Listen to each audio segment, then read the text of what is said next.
হয়তো আজি আমি এই বিষয়টো আমি আজি নিউজত বিধানসভাৰ যি বাজেট অধিৱেশন যি লাইভ চলি আছিলে সেই লাইভ হেৰিত আমি নিউজত পাইছোঁ আৰু অতিকে দুৰ্ভাগ্য আৰু দুখৰ বিষয় যে আজি অখিল গগৈ ডাঙৰীয়া আজি 4 বছৰ 5 বছৰৰ সম্পূৰ্ণ হোৱা নাই, কিন্তু ইয়াৰ আগত আজি ৰূপজ্যোতি কুৰ্মী ডাঙৰীয়াই 5 টাইম বিধায়ক। তেখেতৰ বিধানসভা তেখেতৰ যথেষ্ট মানে আমি ভাবোঁ যে তেখেতৰ যথেষ্ট এক্সপিৰিয়েঞ্চ আছে বুলি আমি ভাবিলোঁ, কিন্তু তেখেতে আজি অখিল গগৈ ডাঙৰীয়াক যেনেকুৱা ধৰণৰ আক্ৰমণ কৰিছে, প্ৰত্যাক্ৰমণ কৰিছে আৰু তেখেতক চোচা মাৰি গৈছে, এইটো কিন্তু এগৰাকী বিধায়কৰ মানে নীতি নিয়মৰ গাইডলাইনৰ বাহিৰৰ কথা। গতিকে 25 বছৰত আমি প্ৰত্যাহ্বান জনাইছোঁ, ৰূপজ্যোতি কুৰ্মী ডাঙৰীয়াক আমি প্ৰত্যাহ্বান জনাইছোঁ যে অখিল গগৈ ডাঙৰীয়া যদি শিৱসাগৰ সমষ্টিৰ বিধায়ক হয়, কিন্তু অসমৰ বিভিন্ন জ্বলন্ত সমস্যাক নিজৰ সমষ্টিৰ সমস্যাৰ উপৰিও অসমৰ বিভিন্ন জ্বলন্ত সমস্যাক লৈ পবিত্ৰ বিধানসভা মজিয়াত মুখ্যমন্ত্ৰীৰ বিৰুদ্ধে গৈ পেলাই তেখেতে মাত মাতিছে। কিন্তু অতি দুখৰ বিষয় যে ৰূপজ্যোতি কুৰ্মী ডাঙৰীয়া বিগত 25 বছৰৰ কাৰ্যকালত তেখেতে এটা ভিডিঅ' শ্বেয়াৰ কৰক তেখেতে নিজৰ বিধানসভাত, যোন দিন তেওঁলোক মানে ৰূপজ্যোতি কুৰ্মী ডাঙৰীয়াই চাহ শ্ৰমিকৰ মজুৰি বৃদ্ধি বা মাটি পট্টা বা অন্যান্য বিষয় লৈ পেলাই কোনোবা দিন বিধানসভাৰ মজিয়া এনেকুৱা গৰম কৰিছে বুলি কংগ্ৰেছৰ সময়তে হওক আৰু বিজেপিৰ সময়তে হওক কোনোবা দিন তেখেতে চাহ শ্ৰমিকক লৈ পেলাই কিবা পজিটিভ মন্তব্য কৰিছে বুলি তেখেতে এটা ভিডিঅ' ৰাজহুৱা কৰক। তেখেতে সদায় য'ত ত'ত যি টি চালে বেৰে কোবাই পেলাই বিভিন্ন কথা কৈ থাকে। কাহ আহোঁতে ইয়াত তেজত কাটি পেলাই কাহ কিবা কিবি এইবিলাক লিখিছিলে বিধানসভাত, মানে কোলা কাপোৰ পিন্ধি যাব, কোলা চশমা পিন্ধি যাব, এনেকুৱা ধৰণৰ বিভিন্ন ধৰণৰ তেখেতে মানে হাঁহি পাত্ৰ হোৱা বিভিন্ন কাম কৰে। গতিকে অখিল গগৈ ডাঙৰীয়াই যিখিনি কৈছে, যিখিনি কথা কৈছে সেইখিনি শুদ্ধ কথা আৰু অসমৰ জনসাধাৰণে চাইছে, আমিও চাইছোঁ। আৰু তেখেতে অখিল গগৈৰ ওপৰত যি আক্ৰমণ কৰিছে এইটো অতি দুৰ্ভাগ্য বিষয়। আমি গৰিহণা দিছোঁ ৰূপজ্যোতি কুৰ্মী ডাঙৰীয়াক আৰু অসম চৰকাৰৰ মাননীয় মুখ্যমন্ত্ৰী মহোদয় আৰু বিধানসভাৰ অধ্যক্ষ মহোদয়ক অনুৰোধ জনাইছোঁ যে ইয়াৰ ওপৰত এক বিহিত ব্যৱস্থা গ্ৰহণ কৰিব লাগে। আজি এটা কথা বৰ দুখ পাইছোঁ এই কথাটো যে সদনত আমি দেখিবলৈ পাইছোঁ যে অখিল গগৈ ডাঙৰীয়াক ৰূপজ্যোতি কুৰ্মী যি নেকি কংগ্ৰেছৰ পৰা ঢাপলি মেলি বিজেপিলৈ আহিলে, আচলতে বিজেপিৰ চুক্তলিপি মতে আমি দেখিবলৈ পালোঁ যে কেনেকৈ আচলতে খেদা মাৰি আহিছে অখিল গগৈ ডাঙৰীয়াক আৰু চেয়াৰমেন আলিয়াল ডাঙৰীয়াক কেনেকৈ আচলতে খেদা মাৰি আহিছে, যি অশ্লীল গালি গালাজ আৰু ইমান বেয়া ধৰণৰ আচলতে মন্তব্য।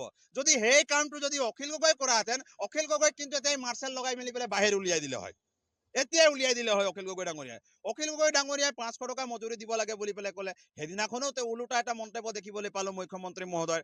আজি যেতিয়া নেকি অখিল গগৈৰ ওপৰত আচলতে মানে এটা অশ্লীল গালি গালাজ কৰা হৈছে, বেয়া ব্যৱহাৰ কৰা হৈছে, মানে মাৰপিট কৰিবলৈ উদ্যত হৈছে ৰূপজ্যোতি কুৰ্মী ডাঙৰীয়া, আচলতে এইটো কেনেকুৱা ধৰণৰ কথা? সদনখন যে পবিত্ৰ সদন বুলি তেওঁলোকে কৈ থাকে, এই অপবিত্ৰ মানুহবিলাকক আমিয়ে ৰাইজেহে বহিবলৈ দিছোঁ। এই মানুহবিলাকক আমি খেদিব লাগে দেই। ধোঁৱা তুলসীৰ পাত কোনো সজাব নালাগে। কংগ্ৰেছ বিজেপি এজিপি সব কিন্তু একেটা পিঠিৰে কিন্তু ইপিঠিৰে মুদ্ৰা, কিন্তু এই কথাটো কিন্তু স্পষ্ট আমি কৰি দিছোঁ। কিন্তু যিমান চৰকাৰ আহিছে সেইকাৰণে আমি নতুনত্বক আনিব লাগিব, আমি নতুনত্বক কিন্তু আদৰি ল'ব লাগিব। আৰু আমি এটা কথা আমি স্পষ্ট কৰিছোঁ যে সদনখনত যেতিয়া নেকি এজন উপাধ্যক্ষ থাকিব বা অধ্যক্ষ থাকিব, তেখেতৰ ওচৰত যদি ইমান বেয়াকৈ যদি কথাবিলাক যদি কোৱা হয় আৰু এই মেছেজটো যদি নিউজত যোৱা হয়, তেতিয়াহ'লে উঠি অহা নৱপ্ৰজন্মই বাৰু তেওঁলোকৰ পৰা কি আশা কৰিব পাৰে বাৰু? তেওঁলোকৰ অকণো লাজ চৰম আছে নে নাই বাৰু? এনেকুৱা ধৰণৰ যে অশ্লীল গালি গালাজ এইবিলাক যি ধৰণে চলি আছে, অখিল গগৈ ডাঙৰীয়া কি বেয়া কথাটো কৈ আছে? সকলো কথা কিন্তু সঠিক কথা উত্থাপন কৰি আছে। কিন্তু আমি দেখিবলৈ পাইছোঁ না বিৰোধী দলৰ মানুহে তেখেতৰ পক্ষত মাত মাতিছে, না শাসিত দলৰ মানুহে তেখেতৰ পক্ষত মাত মাতিছে। এতিয়া এটা কথা মই আপোনাক কওঁ যে চাওক, অকলে যে বিজেপিৰ যেতিয়া নেকি বদনামটো গাই আছে, তেতিয়ালৈকে এটা ফৰ এক্সাম্পল আপোনালোকক দিছোঁ যে গোলাঘাট সমষ্টিৰ এগেইনষ্টত কংগ্ৰেছৰ পাৰ্টি কোন আছিলে? বিতুপন শইকীয়া। আৰু আপোনাৰ বিজেপিৰ কোন আছিলে? অজন্তা নেওগ। ঠিক তেনেধৰণে আপুনি হেৰিত চাব, এইটো কি কয় সৰুপথাৰ সমষ্টিত চাব যে সৰুপথাৰত কোন আছিলে? বোলে বিজেপিৰ পাৰ্টি আছিলে আপোনাৰ বিশ্বজিৎ ফুকন, আৰু কি কয় আপোনাৰ কংগ্ৰেছৰ পাৰ্টীগৰাকী আছিলে আপোনাৰ ৰজনী তিৰ্কী। আৰু সেই একেটা খুমটাইতো আপুনি চাব যে খুমটাইত বিস্মিতা গগৈ আছিলে কংগ্ৰেছৰ আৰু বিজেপিৰ আছিলে কিন্তু কি কয় মৃণাল শইকীয়া। কিন্তু আজি যে এই বিৰোধীবিলাকৰো মুখ বন্ধ, তেওঁলোকেও যে এটা মাত মাতিব পৰা নাই, তেওঁলোকতো মাত মাতিব পাৰে। তেওঁলোকে যে 58,000, 60,000, 44,000 ভোট পালে, কি সেইবিলাক মানুহ তাৰমানে তেওঁলোকে জয়ী হোৱা হ'লে মাত মাতিলে হয় নেকি? তেওঁলোকৰ পক্ষতেতো মানুহ আছে 60,000, 70,000, 40,000, কোনোবা 44,000 যিবিলাকে হাৰিছে তেওঁলোকে ভোট পাইছে। তেওঁলোকো যে আমাক ব্যৱহাৰ কৰি আছে এইটো কথাও ওলাইছে। মানে এই বিৰোধী দল আৰু শাসিত দলৰ মই কৈছো একেটা পইচা হয়। 10 টকী যিটো পইচা আছে 10 টকীয়াৰ ইপিঠিটোও মানে কংগ্ৰেছ হয় আৰু ইপিঠিটোও আচলতে বিজেপি হয়। সিহঁতি দুয়ে মিলি মেলি পেলাই আচলতে মেনুপ্লেট কৰি মেলি পেলাই এইবিলাক আচলতে ৰাইজক বুৰ্বক সজুৱাবৰ কাৰণে এইবিলাক কামবিলাক কৰি থাকে। তেওঁলোকে কিয় মাত মাতিবৰ কাৰণে নোৱাৰে? বিৰোধী দলে যদি সক্ৰিয়তাৰে ভূমিকা লোৱাহেঁতেন আজি কিন্তু এইখিনি নহ'লে হয়। এইবিলাক বৰ দুখৰ বিষয়। সেইকাৰণে এতিয়া আমাৰ আদিবাসী চাহ জনগোষ্ঠীৰ লোকসকলে, সমগ্ৰ অসমীয়া জাতিৰ লোকসকলে আমি সকলোৱে একত্ৰিত হৈ মেলি পেলাই কিন্তু নতুনত্বৰ ওপৰত আমি প্ৰাধান্য দিব লাগিব। আৰু এটা কথা কওঁ দেই এইখিনিতে, এতিয়া মাটিৰ কথা কৈছো যে মাটি এটা যাকে তাকে দি দিছে।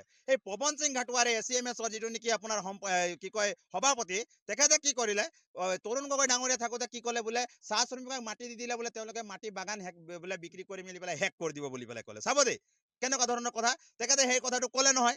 এতিয়া আমি দেখিবলৈ পাইছো যে বিজেপিয়ে এতিয়া কিন্তু আমি দেখিবলৈ পাইছো যে মাটি দি মেলি পেলাই মাটি এটা চৰকাৰেহে বিক্ৰী কৰি মেলি পেলাই শেষ কৰিছে। আৰে বাবা, এইটো কেনেকুৱা ধৰণৰ কথা? তুমি যেতিয়া ACMSৰ হোৱা, অসম চাহ মজদুৰ সংঘৰ এজন আছা কংগ্ৰেছত, এজন আছা বিজেপিত, ৰূপেশ গোৱালা আছা তুমি বিজেপিত, আৰু কি কয় আপোনাৰ পৱন সিং ঘাটোৱাৰ আছে কংগ্ৰেছত। দুইজনে নিমাত কিয় নিমাতি কয় না তেওঁলোকে আচলতে? এইটো কিমান লাজৰ কথা। তেওঁলোকে কি কাৰণে কৈছিলে যে বোলে চাহ শ্ৰমিকসকলক বোলে মাটি দিলে বোলে বিক্ৰী কৰি মেলি বাগান শেষ কৰি দিব। আৰু এজনক যদি কয় বোলে অখিল গগৈ ডাঙৰীয়া যেতিয়া কৈছে যে বোলে 500 টকা বোলে আপোনাৰ মজুৰিটো হ'ব লাগে, তেতিয়া আকৌ আমাৰ অসমৰ মাননীয় মুখ্যমন্ত্ৰী এটা মানে অযুক্তিসংগত এটা কথা কৈছে বোলে দল সংগঠন বিলাকে নিৰ্ণয় কৰে বোলে আপোনাৰ এইটো কি কয় মজুৰি দিয়াত। দল সংগঠন বিলাকে নিৰ্ণয় কৰে? কোন দল সংগঠনে নিৰ্ণয় কৰে? ইয়াতো ট্ৰেড ইউনিয়ন জড়িত থাকে, ত্ৰিপাক্ষিক হয়। ট্ৰেড ইউনিয়ন থাকিব, মালিক পক্ষ থাকিব, তাৰপৰা আমাৰ কি কয় যিটো নেকি মজদুৰ ইউনিয়ন থাকিব। তেওঁলোকৰ মাজতে আচলতে আমি দেখিবলৈ পাওঁ যে তেওঁলোকে আচলতে এই মজুৰিটো মানে বৃদ্ধি কৰে।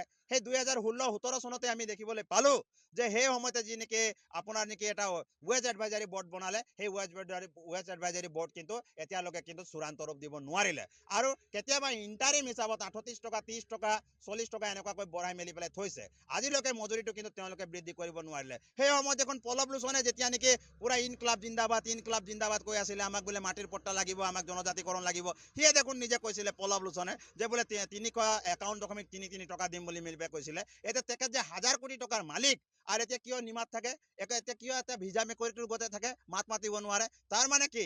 তাৰ মানে তেওঁলোকে আচলতে এই আমাৰ যি মানে জনজাতীয় সংগঠন বিলাক আছে সেইবিলাকক ব্যৱহাৰ কৰিছে নে নাই? ব্যৱহাৰ কৰি মেলি পেলাই সকলোৱে কিন্তু আচলতে আমি দেখিবলৈ পাইছো নিমাত। কোনো মাত মাতিব পৰা নাই। না তেৰজ গোৱালা মাত মাতিব পাৰিছে, না সঞ্জয় কিশোৰ মাত মাতিব পাৰিছে, না ৰাজদীপ গোৱালা মাত মাতিব পাৰিছে, না ৰূপেশ গোৱালাতো আগতেই হাত সাৰি দিলে যেতিয়া মন্ত্ৰিত্ব দিলে। সেই সময়তে আচলতে আমাৰ অসমৰ মাননীয় মুখ্যমন্ত্ৰী হিমন্ত বিশ্ব শৰ্মালৈ এই কথাটো ঠেলি দিলে যে বোলে যি ক'ব বোলে মুখ্যমন্ত্ৰী মহোদয় মই সেই মতেহে চলি যাম। আমাৰ তেখেতে সেই মতেই চলি আছে। তাৰমানে তেখেতক যে শাসনৰ গাদীটো লাগে আৰু মন্ত্ৰিত্বৰ পদটো যিটো লাগে সেই পদটো তেখেতে যেতিয়া পালে এতিয়া স্তব্ধ, মাত মাতিব নোৱাৰে, কুম্ভকৰ্ণৰ নিন্দ্ৰাত আছে। আমি দেখিছিলো যে কুম্ভকৰ্ণ যেতিয়া নিন্দ্ৰাত আছিলে 6 মাহ দিন চকুটো কিন্তু জাপ খাই আছিলে তেখেতৰ। কিন্তু এজন কুম্ভকৰ্ণ আছে আমাৰ সদনত মাত মাতিব নোৱাৰা, চকু মেল খাই থকা কুম্ভকৰ্ণ, আৰু সেই কুম্ভকৰ্ণটো হৈছে ৰূপেশ গোৱালা ডাঙৰীয়া। সেইটো চকু মেল খাই থাকে কিন্তু তেনেকুৱাই টোপনি যায় দেই, সেইজন কুম্ভকৰ্ণ কিন্তু আমি দেখিবলৈ পাইছো। এনেকুৱাতো আচলতে আমি মন্ত্ৰী দেখা নাছিলো। আচলতে চাহ শ্ৰমিকে কোনটো পথে গতি কৰিব লৈছে? তেওঁলোকে কিন্তু অবিয়াপৰো যোগ্য নহয়। এই কুম্ভকৰ্ণ আচলতে যিটো নেকি চকু মেলি পেলাই যি কুম্ভকৰ্ণ টোপনি যাব পাৰে, এইটো কিন্তু সেইটো কুম্ভকৰ্ণতকে এইটো কুম্ভকৰ্ণ কিন্তু সাংঘাতিক ডেঞ্জাৰ দেই। ইয়াক কিন্তু আচলতে আমি কিন্তু উফৰাই পেলাব লাগিব, নহলে কিন্তু আমাৰ জাতিটোৰ কিন্তু গত্যন্তৰ নাই কিন্তু দেই, এই কথাটো স্পষ্ট কৰি দিলো।